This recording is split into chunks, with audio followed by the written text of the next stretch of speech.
right, welcome back to the channel, everyone. Hopefully you guys are having a great rest of your day, start to your day, whatever time it may be. We have some errands to run in this video. We gotta run up to the shop real quick. I gotta take a look at something, and then we also have to go to the store. If you guys enjoy these chill POV drives, drop a like in the vid, subscribe to the channel, and turn on those post notifications. Oh man, let's put a little bit of E85 in the car.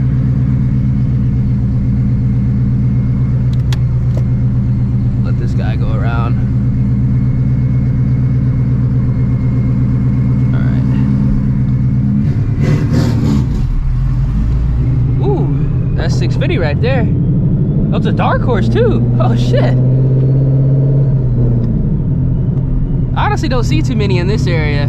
There's a lot in the woodlands, but over here not too many. Ran into a dark horse. That's actually pretty sick.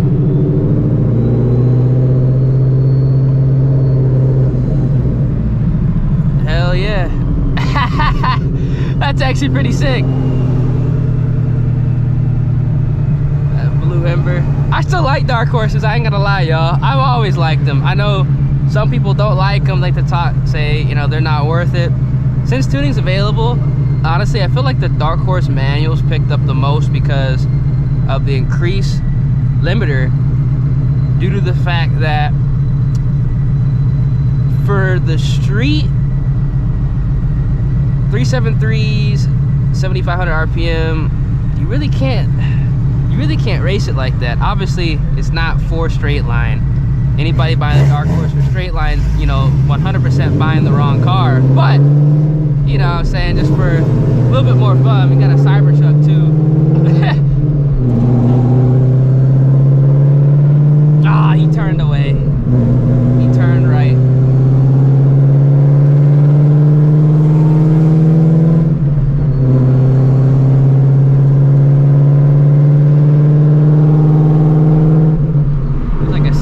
Me as well.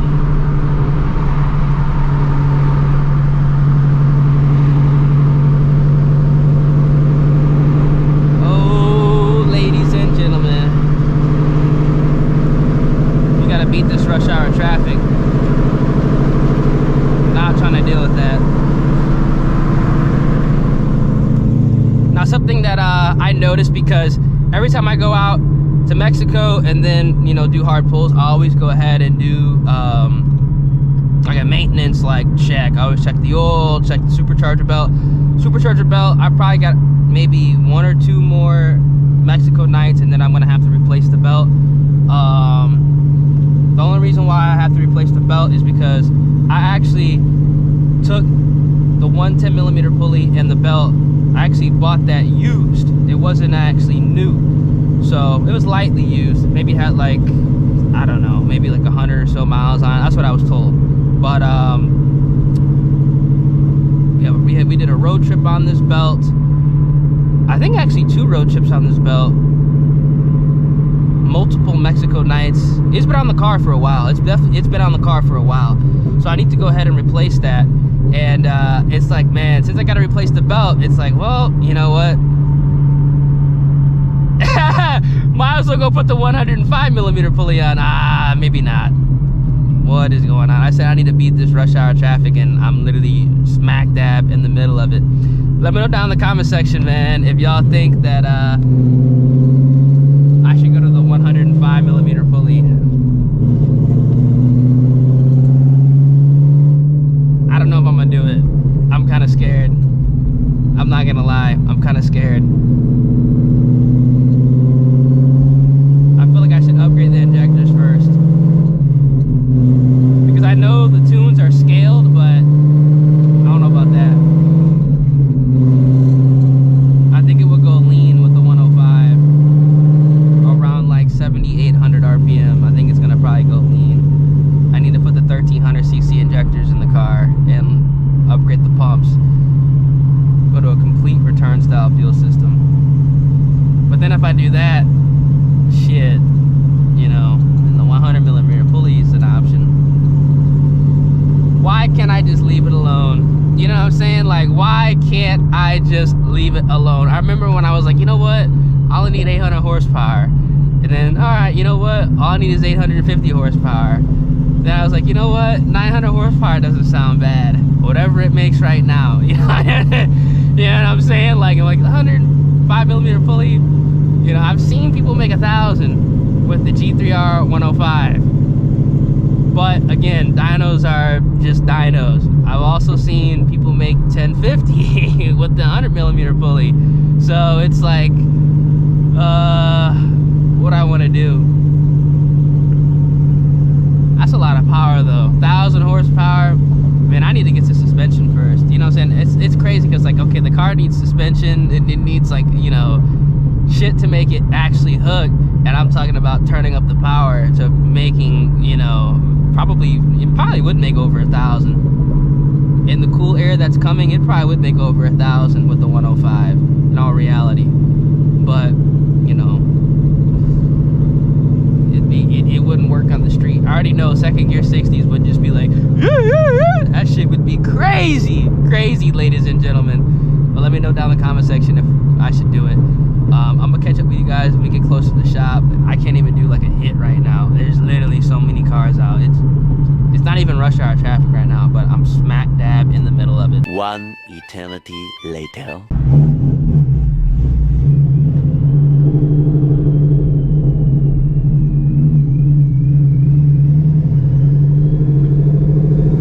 Alright, pull up to the shop.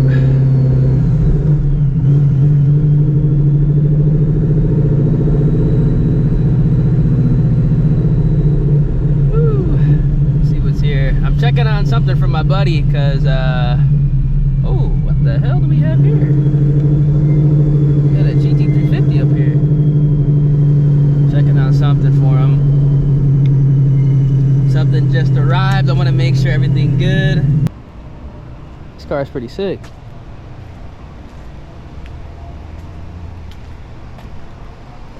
You know what? I think I know this guy.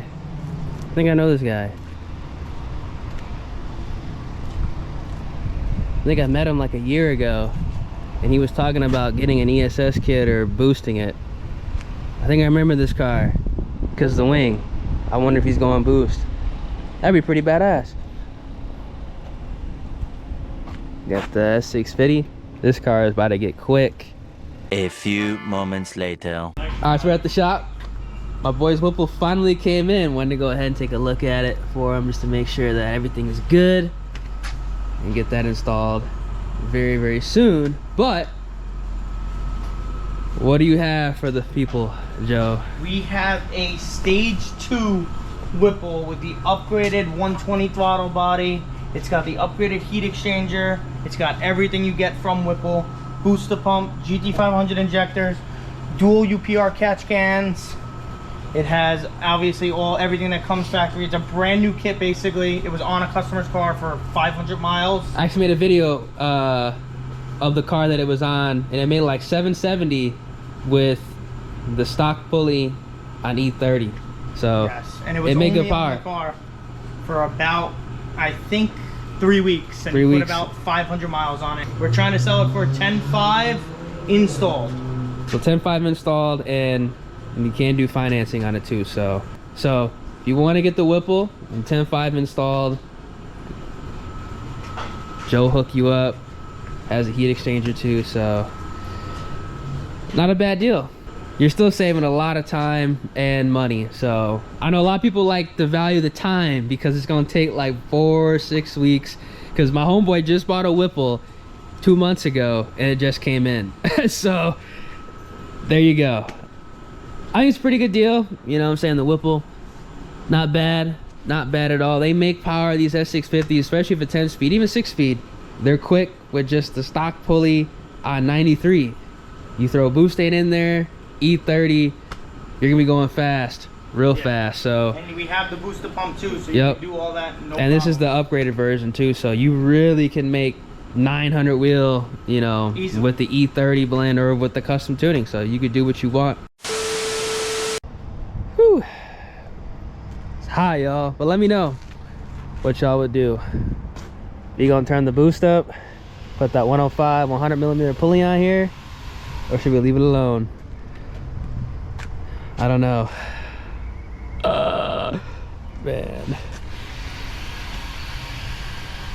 I might have to turn it up. We'll see though. Go ahead and complete some of these errands real quick and then back to the crib. Alright, so made it to good old Target. Gonna run and get some groceries. I might take y'all with me, but I don't want to show the bullshit that I usually be getting here. A few moments later. Alright, got my groceries. I ain't saying what bullshit I got, but it's all bullshit in here. All snacks. I do have a steak in here though, so not all terrible. All right, it's the next day. Hopefully you guys enjoyed the video. Let me know down in the comment section if you guys think we should turn up the boost on the Shelby GT350. There are some modifications I have to do before that to make things as safe as possible. So if you guys enjoy, feel free, drop a like in the vid, subscribe to the channel, turn on those post notifications. 105mm pulley, some 1300cc injectors. Man, we might be making at 1,000 or just a hair over it. I don't know. Might be at like high 900 horsepower, which would be crazy. Catch you guys in the next one and stay safe out there, y'all. Deuces.